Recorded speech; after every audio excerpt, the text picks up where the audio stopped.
Ideal time table क्या होना चाहिए, हमें कितने घंटे सेल्फ स्टडी करनी चाहिए। पहले ही अगर आप ये सोच के बैठ जाओगे कि मैं स्कूल जा रहा हूं तो मैं तो नहीं कर पाऊंगा, तो वो एक नेगेटिव पॉइंट काउंट होगा। 8 से 12 मतलब 4 घंटे का सुबह सुबह सर फ्रेश माइंड होगा तो हम एक लंबी सिटिंग दे सकते हैं। मतलब कुछ तो ये समझते हैं कि शायद नोट कंप्लीशन का मतलब है कि दोबारा वीडियो हमें वापस से देखनी है। अरे भाई 2 घंटे की वीडियो है तो दोबारा 2 घंटे और देखेगा उसको। कुछ बच्चों के मन में आता है सर कितने घंटे पर सब्जेक्ट पढ़ना चाहिए, तो भाई डेली हर सब्जेक्ट पढ़ना जरूरी थोड़ी है। हेलो बच्चों, बहुत बहुत नमस्कार। तो आज मैं आपके लिए एक छोटी सी वीडियो लेकर आया हूं जिसमें मेरे ख्याल से बहुत सारे बच्चों का ये डाउट होगा कि सर हम जेईई की प्रिपरेशन करना स्टार्ट कर चुके हैं, बट एक आइडियल टाइम टेबल क्या होना चाहिए, हमें कितने घंटे सेल्फ स्टडी करनी चाहिए ताकि हमारी प्रिपरेशन जो है वो to the point up to the mark चले। तो best time table for JEE aspirants, दोनों कैटेगरी की हम लोग बात करेंगे। वो बच्चे जो रेगुलर स्कूल गोइंग है और वो बच्चे जो कि रेगुलर स्कूल गोइंग नहीं है, जिन्होंने डमी ऑप्ट कर रखा है। दोनों के टाइम टेबल के लिए, दोनों के सेल्फ स्टडी आवर्स के लिए मैं बात करने जा रहा हूं।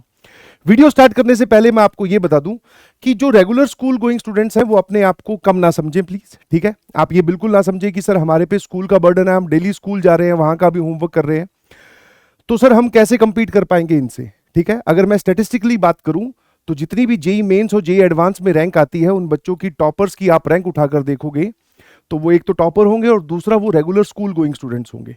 मतलब चीजें मैनेजेबल है, मैनेज तो लोग कर रहे हैं, तो आप भी मैनेज कर सकते हैं। तो पहले ही अगर आप ये सोच के बैठ जाओगे कि मैं स्कूल जा रहा हूं तो मैं तो नहीं कर पाऊंगा, तो वो एक नेगेटिव पॉइंट काउंट होगा और नेगेटिविटी से हमेशा दूर रहना है हमें, ठीक है। तो पहले बात कर लेते हैं भाई रेगुलर स्कूल गोइंग स्टूडेंट्स की, ठीक है, है ना। तो रेगुलर स्कूल गोइंग स्टूडेंट्स के लिए अपार्ट फ्रॉम पीडब्ल्यू या फिर कोचिंग क्लासेस के अलावा और स्कूल के अलावा आपके पास कम से कम 5 घंटे की सेल्फ स्टडी आवर्स होने चाहिए। हाँ, थोड़ा सा हेक्टिक है, आई कैन अंडरस्टैंड। आप 6 या 7 घंटे स्कूल जा रहे हो, फिर 4 घंटे पीडब्ल्यू की क्लासेस और फिर 5 घंटे की पढ़ाई, तो सर ये तो बहुत ज्यादा हो गया, ठीक है। बट वही है कि जब आप मिनिमम इतना टारगेट करोगे तब कम से कम आप 4 घंटे या फिर 4.5 घंटे पढ़ पाओगे। तो ये मिनिमम 5 घंटे हैं जो आपको निकालने हैं, पर डे की बात कर रहा हूं, ठीक है। अब सर ये हम कैसे निकाल सकते हैं, तो एक हल्का सा मैंने आइडिया दिया है, ये कोई फिक्स नहीं है, ध्यान रखना। आप इसको अपने हिसाब से चेंज कर सकते हो। कुछ बच्चों का स्कूल बहुत जल्दी लगता है तो उनको अर्ली मॉर्निंग टाइम नहीं मिलेगा। कुछ बच्चों का स्कूल जो है वो 9 या 10 बजे शुरू होता है तो उनको अर्ली मॉर्निंग टाइम मिल सकता है। तो इसलिए मैंने बोला है कि भाई आप स्कूल जाने से पहले अर्ली मॉर्निंग और स्कूल से आने के बाद में, मतलब कोचिंग क्लासेस या पीडब्ल्यू की क्लासेस शुरू होने से पहले और स्कूल से आने के बाद में, इन दोनों में मिलाकर आप टोटल 2 घंटे निकाल लो अपनी सेल्फ स्टडी के, ठीक है ना। ये 5 घंटे आपको बता रहा हूं कि कैसे निकालना है। उसके बाद में आपकी यहां पर पीडब्ल्यू में क्लासेस होंगी, 2 क्लासेस होती है पर डे, तो मतलब 2 और 2 करीबन 4 घंटे की आपकी क्लासेस होगी, आधा घंटे का ब्रेक लगा लो। तो क्लासेस जो है वो आपकी 8:30 तक खत्म हो जाएंगी। तो क्लासेस के बाद में आप टोटल 3 घंटे और निकाल सकते हो। यहां पर मैंने एक आइडियल टाइम भी लिख दिया कि 9 से 12 बजे तक का आप 3 घंटे का स्लॉट और निकाल लो। तो 3 + 2 टोटल आपके 5 घंटे हो गए। ये मैं उन बच्चों की बात कर रहा हूं जो रेगुलर स्कूल गोइंग है। अब इसमें आप हल्का फुल्का चेंज अपनी बॉडी के हिसाब से, अपने नेचर के हिसाब से और अपने टाइम टेबल के हिसाब से कर सकते हैं कि सर मैं यहां पर 1 घंटा निकालूंगा, मैं यहां 4 घंटे पढ़ सकता हूं। मैं 12 बजे नहीं सोता हूं सर, मैं तो 1 बजे सोता हूं। मैंने कहा बहुत अच्छी बात है सर, मैं तो 1 बजे सोता हूं, है ना, फिर या 2 बजे सोता हूं, तो 5 के 5 घंटे एक बच्चे ने यहां निकाल ली, यहां निकालने की जरूरत नहीं है। समझ गए कि नहीं समझे। तो मिनिमम आपको 5 आवर्स जो है वो सेल्फ स्टडी टारगेट करनी है, ठीक है। उसके बाद में स्कूल गोइंग बच्चों के लिए एक चीज और मैं सजेस्ट करूंगा, और ये रेगुलर स्कूल गोइंग स्टूडेंट से बात करके उनसे ये बात पूछ कर कि भाई तुम कैसे मैनेज कर रहे हो, इतना सारा होमवर्क है जेईई का, कैसे मैनेज करते हो। तो उन्हीं बच्चों ने बोला कि सर हम पार्शियल ऑफ ले लेते हैं, मतलब पर वीक 1 या 2 ऑफ। अभी 2 ऑफ पे मत जाइए, पर वीक आप 1 ऑफ ले सकते हो। उससे आपकी स्कूल में जो 75% अटेंडेंस वाला क्राइटेरिया है वो भी फुलफिल्ड रहेगा। जिस दिन आप यहां पे स्कूल से ऑफ लो तो उस दिन आप अपने स्टडी आवर्स बढ़ा दीजिएगा, 5 के 10 घंटे कर दीजिएगा प्लीज, क्योंकि आपको जो है वो डेली आपका जो होमवर्क मिल रहा है, शायद हो सकता है वो एक्यूमुलेट हो गया हो, कुछ आपकी रिवीजन पेंडिंग हो, तो उसमें आप पार्शियल ऑफ लेकर अपने स्कूल का काम कर सकते हैं। और बहुत सारे बच्चों ने यह भी सजेस्ट किया कि सर हम अपने पीडब्ल्यू का होमवर्क जिसमें ज्यादा दिमाग नहीं लग रहा है, जैसे नोट्स कंप्लीशन हो गया, है ना, डीपीपी सॉल्विंग होगी, तो ये हम स्कूल में भी ले जाते थे, वहां पर कोई भी फ्री पीरियड आता है या कहीं कहीं पर भी हमें टाइम मिलता है तो वहां पर भी हम कंप्लीट कर लेते थे। ये आपके ही द्वारा बताए गए सीनियर्स जो है ना, आपके सीनियर्स, उन्हीं के द्वारा बताए गए तरीके हैं जो मैं आपसे शेयर कर रहा हूं। तो आपको जो ठीक लगे वो आप कर सकते हैं, बट बेयर मिनिमम आपको 5 घंटे सेल्फ स्टडी करनी है जी, ठीक है। और मैंने एक टेंटेटिव प्लानर बना के दिया है। अच्छा, टाइम टेबल में मैं ये नहीं बोल रहा हूं कि आप कब उठो कब ना, मैं ये क्लेम कर रहा हूं कि भाई सुबह उठकर ही जल्दी पढ़ोगे तभी आपका अच्छा होगा, ऐसा कोई जरूरी नहीं है। आप अपना नेचर समझो कि आप रात को अगर जागकर पढ़ सकते हो तो बहुत अच्छी बात है। सुबह जल्दी उठने की अगर आपकी हैबिट है, जो कि बहुत कम बच्चों की होती है, पर सर स्कूल के लिए तो उठते ही हैं, तो 1 घंटे और पहले मैं उठ जाऊंगा, तो सुबह उठकर पढ़ो तो भी कोई दिक्कत नहीं है। मेन है आपको पढ़ना है और डिस्ट्रैक्शन फ्री पढ़ना है। जब आप स्टडी टेबल पे बैठ जाओ तो आपका मोबाइल जो है वो साइलेंट मोड पे होना चाहिए, नोटिफिकेशन ऑफ कर देना भाई, ठीक है। किसी से ही तभी आप ये 5 घंटों का एक फ्रूटफुल यूटिलाइजेशन कर पाओगे। अदरवाइज पता चला इन 5 घंटों में से 2 घंटे तो सर हम रील ही चलाते रह गए, फिर हमारे मन में गिल्ट इकट्ठा हो गया, हम पीछे हो गए, तो ये सब हरकतें नहीं करनी है, ठीक है।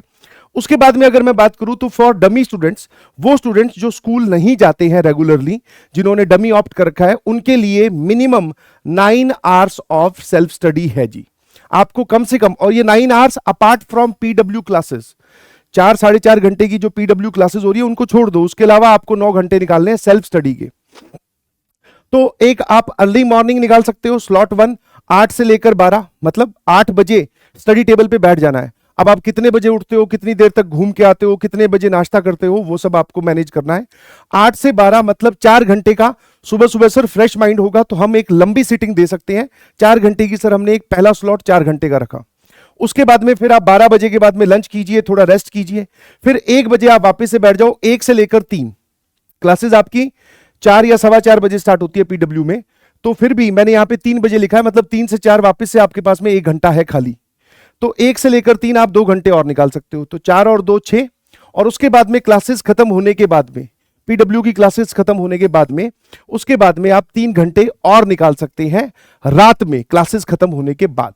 तो सर हमारे पास में 4 और 2 6, 6 और 3 9 घंटे हो गए, एंड दिस इज मिनिमम, इतना आपको निकालना है। मैं डमी स्टूडेंट्स की बात कर रहा हूं। I hope you got my point. और इतने के लिए ही रोज स्ट्राइव करना है। समझ में आया कि नहीं समझ में आया कि हाँ, इतने की ही हमारी कोशिश रहनी चाहिए। जब इतने की कोशिश रहेगी तब आप 8 घंटे 7 घंटे सेल्फ स्टडी कर पाओगे। अब जो कुछ टास्क हैं जो दोनों के लिए कॉमन है कि सर हमें सेल्फ स्टडी में करना क्या है, तो भाई जो तेरा लेक्चर हुआ, रोज तेरी 2 क्लासेस हो रही हैं, उन दोनों क्लासेस का रिवीजन की क्लास में सर ने क्या पढ़ाया, कौन सा फॉर्मूला बताया, ये वाला क्वेश्चन डिफिकल्ट लगा मुझे, क्लास में समझ में नहीं आया, मुझे ये वापस से रफ कॉपी में सॉल्व करके देखना है। इसको हम डेली रिवीजन बोलते हैं, जो कि आपको क्लास खत्म होने के बाद में करनी है, ठीक है। और उसके बाद में नोट्स कंप्लीशन, है ना, कि सर हम क्लास के साथ साथ पैरेलल में नोट्स कंप्लीट नहीं कर पाते तो हमारा कुछ कुछ पोर्शन जो है वो मिस हो जाता है, तो उसको भी कंप्लीट करने का काम आप 2 घंटे में करेंगे। और ये आप मतलब 2 क्लासेस हैं तो 1 घंटा एक क्लास के लिए। आई कैन अंडरस्टैंड कि कुछ लोग बोलेंगे जिनकी नोट्स कंप्लीशन बहुत स्लो होती है, मतलब कुछ तो ये समझते हैं कि शायद नोट्स कंप्लीशन का मतलब है कि दोबारा वीडियो हमें वापस से देखनी है। अरे भाई 2 घंटे की वीडियो है तो दोबारा 2 घंटे और देखेगा उसको, तो तेरे पास सेल्फ स्टडी कहां बची।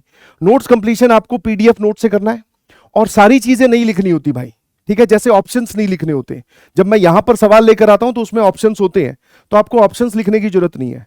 कुछ क्वेश्चंस ऐसे होते हैं जो कि जैसे मैं बोलता हूं कि भाई एक बार देखो सॉल्व हो गया, तो उसको लिखने की जरूरत नहीं है। थ्योरी के की पॉइंट्स, मतलब आपको कंसाइज नोट्स बनाने हैं, शॉर्ट नोट्स की बात नहीं कर रहा, that is a different category. Concise notes बहुत लिमिटेड हमने लिखा है, और उसमें भी रंग बिरंगे पेन इस्तेमाल नहीं कर रहे हैं, मतलब ये काम आपको थोड़ा तेजी में करना है। क्योंकि बच्चे बोलते हैं सर हमारे नोट्स कंप्लीशन में 2 घंटे चले जाते हैं एक क्लास के, जबकि मैंने आपको दोनों क्लासेस के नोट्स कंप्लीशन प्लस रिवीजन, ये मैंने आपको 2 घंटे दिए हैं दोनों क्लासेस के, मतलब 1 घंटा एक क्लास का, ठीक है। और ये डेली टास्क है और ये जरूरी भी है। क्यों? क्योंकि जब आप डेली रिवीजन करोगे, जब आप नोट्स भी कंप्लीट कर रहे होगे, तो आप वापस उस स्लाइड पे आओगे पीडीएफ नोट्स पे, तो आप देखोगे तो अपने आप तुम्हें दिखेगा कि हाँ टीचर ने इस स्लाइड पे क्या क्या बातें की थी, वो आपके दिमाग में वापस घूमने लगेगी। तो that is the first stage of revision, वो आपको करनी है भाई, ध्यान रखना, ठीक है। तो ये डेली का टास्क है, तो 2 घंटे इसके लिए असाइन करो। इससे कम लगे तो बहुत अच्छी बात है, बट इससे ज्यादा नहीं लगने चाहिए भाई। उसके बाद में होमवर्क ऑफ ईच क्लास, ठीक है। होमवर्क मतलब सर डीपीपी हो गए, कुछ टीचर्स ने क्वेश्चन दिए हैं, या हमारे पास में प्रैक्टिस शीट है, या कहीं का भी हमें होमवर्क मिला है। हर क्लास के होमवर्क के लिए आप 1.5 घंटा रखोगे, और 1.5 आवर्स इंटू 2, तो सर 3 घंटे ये हो गए। तो 3 और 2 5, मतलब सर जो रेगुलर स्कूल गोइंग स्टूडेंट है उनके तो 5 घंटे यहीं कंप्लीट हो गए, उनके पास ऑब्वियसली और कोई टाइम भी नहीं बचेगा। बट जो डमी है उनके पास में एक्स्ट्रा प्रैक्टिस का भी टाइम है, एक्स्ट्रा रिवीजन का भी टाइम है, वो और भी चीजें कर सकते हैं, तो वो अपने हिसाब से प्लान कर ले। उसके बाद में एक चीज जो बच्चों की टाइम टेबल से हमेशा मिस होती है, दैट इज रिवीजन। बच्चे रिवीजन पता है जनरली किसको बोलते हैं कि भाई इस संडे को मेरा टेस्ट है तो आज फ्राइडे या सैटरडे वाले दिन कॉपी पलटेंगे। ये मत करिएगा प्लीज। एक अच्छी आदत मैं आपको डेवलप करने के लिए बोलूंगा और आप देखोगे कि ये लॉन्ग टर्म में आपकी रैंक के लिए, आपकी मार्क्स के लिए बहुत बेनिफिशियल रहेगी कि भाई वीकली रिवीजन करनी सीख जाओ। एक तो ये डेली रिवीजन, आज हमारी 2 क्लासेस खत्म हुई, उसके बाद में 9 से 12 बजे वाला जो स्लॉट है, या फिर अगली क्लास में आने से पहले आपने नोट्स कंप्लीट किए और रिवाइज कर लिया कि मुझे क्या क्या पढ़ा है। कोई फॉर्मूला या कोई चीज टीचर ने बोली है कि याद करके आनी है, तो उसको लिख लिख के याद कर लिया। ये तो होगी डेली बेसिस की रिवीजन। अब आपका एक वीकली रिवीजन डे भी होना चाहिए। जैसे मान लो किसी ने सैटरडे डिसाइड किया, मैं एग्जांपल के तौर पे बोल रहा हूं, आप अपने हिसाब से डिसाइड कर सकते हो कि सैटरडे को मैं सुबह उठकर या रात को 9 से 12 बजे वाला जो स्लॉट होगा उसमें पूरे वीक में जो जो मैंने पढ़ा है तीनों सब्जेक्ट्स में, उसकी मैं रिवीजन करूंगा। तो ये रिवीजन जब आपकी पैरेलल चलती रहेगी तो कोई भी आने वाला टेस्ट आपको मुश्किल या फिर नया नहीं लगेगा कि यार इसमें जो सिलेबस आ रहा है वो तो मैंने पढ़ा ही नहीं है। ठीक है, तो वीकली रिवीजन करनी है और इसका टाइम स्लॉट पहले से फिक्स करके रख लो कि सैटरडे को 9 से 12 या बुधवार को सुबह उठ के 8 से लेकर 10, जो भी तुम्हें ठीक लगे। वीकली रिवीजन करीबन करीबन 2 घंटे 3 घंटे की होनी चाहिए। पर सब्जेक्ट 1 घंटा आपको देना चाहिए, जिसमें आप कुछ नहीं, आपने जो नोट्स बनाए उन्हीं को दोबारा देख रहे हो। कोई सवाल अगर अच्छा लगा तो उसको दोबारा से रीअटेम्प्ट करके देख लिया। तो ये वाली चीज आपको फिक्स करनी है। ठीक है, ये मैक्सिमम बच्चों के टाइम टेबल से गायब होती है, वीकली रिवीजन वाली चीज। अगर आप ये सब बातें रिगरसली फॉलो करोगे तो आप अपने टाइम टेबल में भी इनोवेशन करना सीख जाओगे कि हाँ यार मैं ये वाला टाइम यहां पर दे सकता हूं, ये वाला टाइम यहां पर दे सकता हूं। कुछ बच्चों के मन में आता है सर कितने घंटे पर सब्जेक्ट पढ़ना चाहिए, तो भाई डेली हर सब्जेक्ट पढ़ना जरूरी थोड़ी है। आज अगर मैथ्स और फिजिक्स की क्लास हुई है तो मैथ्स और फिजिक्स का काम करना भाई आज। कल मैथ्स और केमिस्ट्री की होगी तो कल मैथ्स और केमिस्ट्री पढ़ लेना। या फिर तेरा कोई सब्जेक्ट वीक जा रहा है तो तू जो एक्स्ट्रा टाइम निकाल रहा है, कहीं से भी पार्शियल ऑफ ले रहा है, जो डमी रेगुलर वाले हैं वो पार्शियल ऑफ ले रहे हैं, डमी वालों के पास में सुबह एक अच्छा खासा टाइम फ्री है, तो तेरा जो सब्जेक्ट वीक जा रहा है उस पर और मेहनत कर। तो ये सब बराबर लेकर मत चलो कि फिजिक्स को 1 घंटा, केमिस्ट्री को 1 घंटा, मैथ्स को 1 घंटा। ये बहुत ही गलत आदत है।